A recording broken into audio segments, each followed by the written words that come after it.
We are about 50% of our water supply in Lakes Buchanan and Lake Travis, and we are in the stage 2 drought restrictions. Hopefully, they won't get worse in the spring and the summertime. While we can hope that things won't get worse, we have to prepare for the reality that they probably will get worse.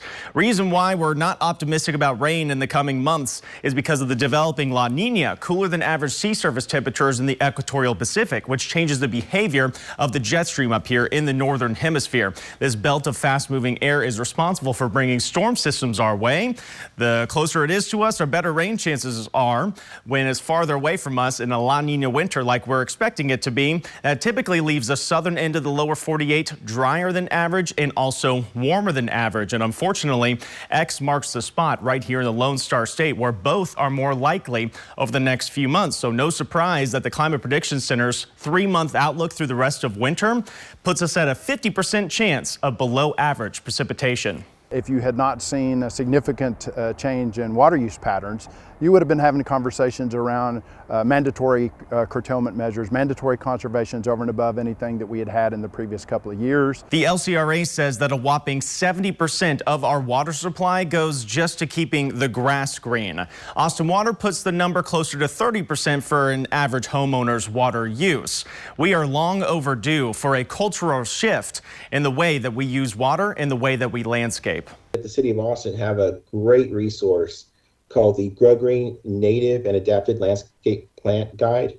You can find this at your nurseries. Bur oak, Mexican white oak, Texas red oak, and also cedar elm is a very good one. All of those are very low water use trees. This is the offspring of a large orange tree that I had in my yard that unfortunately met its demise at the hands of the February 2021 winter storm. At any rate, after nurturing it from a seed to now a nice young adolescent, it's time to get this guy in the ground so he can stretch his legs.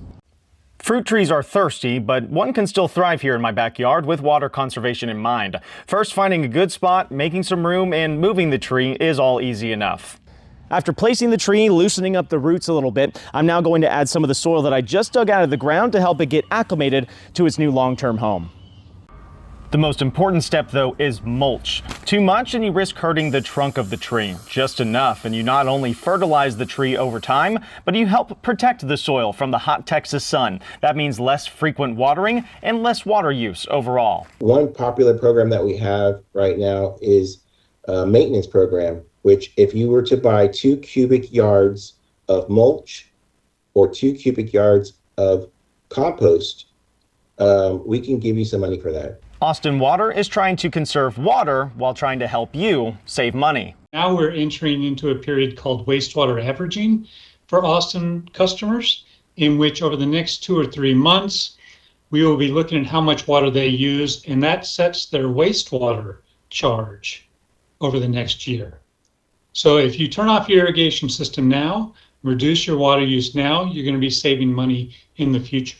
Avery Tomasco, CBS Austin News.